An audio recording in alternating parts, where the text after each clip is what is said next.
Assalamualaikum warahmatullahi wabarakatuh. Bertemu lagi dengan Kak Maryam. Gimana nih kabarnya teman-teman? Semoga selalu tercurah kasih sayang Allah dan selalu diberkahinya. Amin. Puasanya gimana? Masih semangat kan? Ayo, nggak boleh lemes-lemes ya, harus semangat.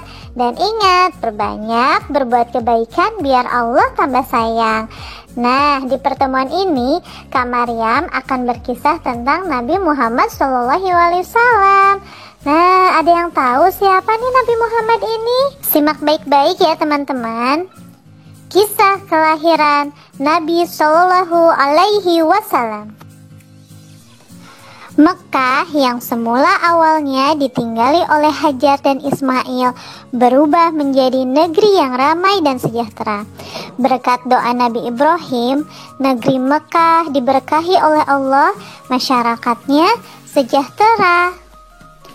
Beribu-ribu tahun kemudian, Mekah menjadi negeri yang keji dan kejam. Masyarakatnya menyembah patung-patung yang mereka ciptakan sendiri. Antaranya ada patung Saman, Watan, Wusun, dan masih banyak lagi.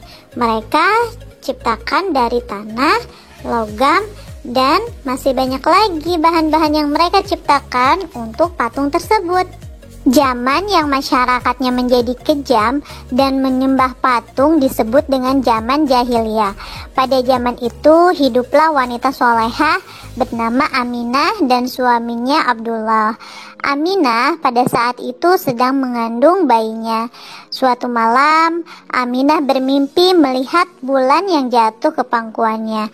Ternyata itu pertanda bayi yang ada dalam kandungannya akan menjadi orang yang dihormati.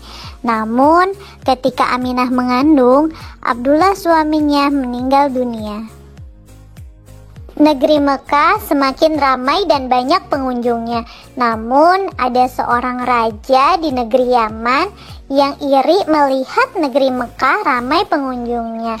Akhirnya raja tersebut merencanakan perbuatan yang sangat jahat, yaitu ingin menghancurkan Ka'bah.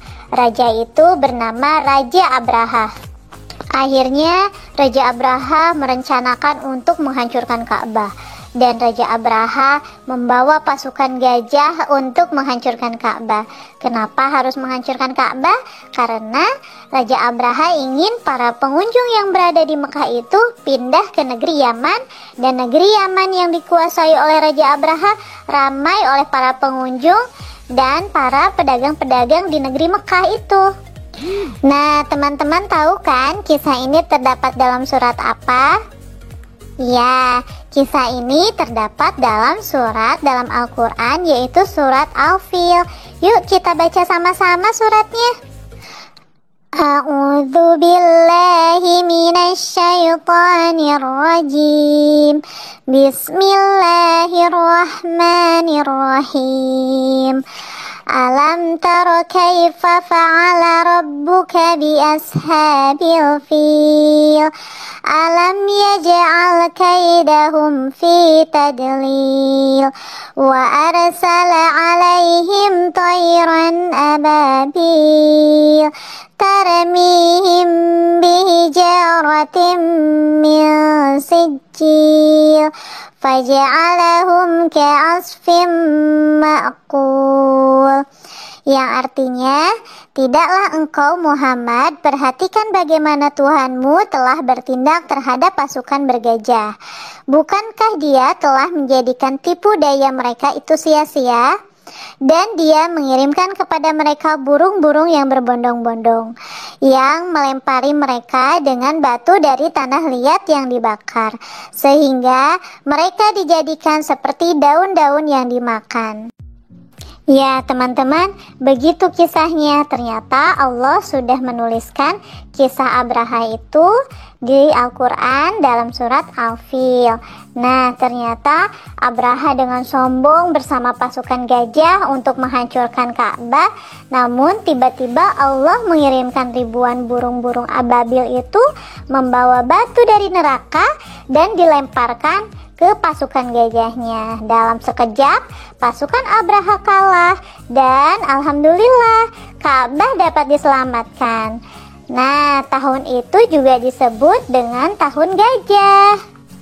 Pada tahun itu juga Aminah melahirkan bayi yang diberi nama Muhammad. Nabi Muhammad ternyata nabi terakhir yang diutus oleh Allah. Nah, tahu kan siapa Nabi Muhammad itu? Teman-teman, ketika kita menyebutkan Nabi Muhammad harus disertakan ucapan Shallallahu Alaihi Wasallam untuk menghormati beliau. Nabi Muhammad Shallallahu Alaihi Wasallam itu, beliau adalah manusia yang paling mulia dan paling dicintai Allah. Oleh karena itu, kita pun harus mencintai Nabi Muhammad karena perjuangan beliau sangat luar biasa untuk kita semua. Masih banyak lagi kisah-kisah hebat dari Nabi Muhammad Shallallahu Alaihi Wasallam, Nabi idola kita, Nabi yang menjadi suri tauladan kita semua. Yuk teman-teman, kita gemar membaca, apalagi di waktu puasa ini banyak waktu luang yang kita bisa manfaatkan. Sebelum Kak Maryam mengakhiri pertemuan ini, tugas dari Kak Maryam, teman-teman membaca atau menyimak kisah dari para sahabat Nabi Muhammad Shallallahu Alaihi Wasallam. Nah, setelah kamu membaca, tulis nama sahabat yang telah kamu baca atau simak dalam buku tugasmu ya. Jangan lupa, Kak Maryam tunggu nih. Terima kasih teman-teman sudah menyimak kisah yang diberikan Kak Maryam. Semoga kita semakin mengidolakan Nabi Muhammad Shallallahu Alaihi Wasallam. Nah, Kak Maryam pamit dulu ya. Insya Allah kita akan bertemu lagi di pertemuan selanjutnya. Wassalamualaikum warahmatullahi wabarakatuh.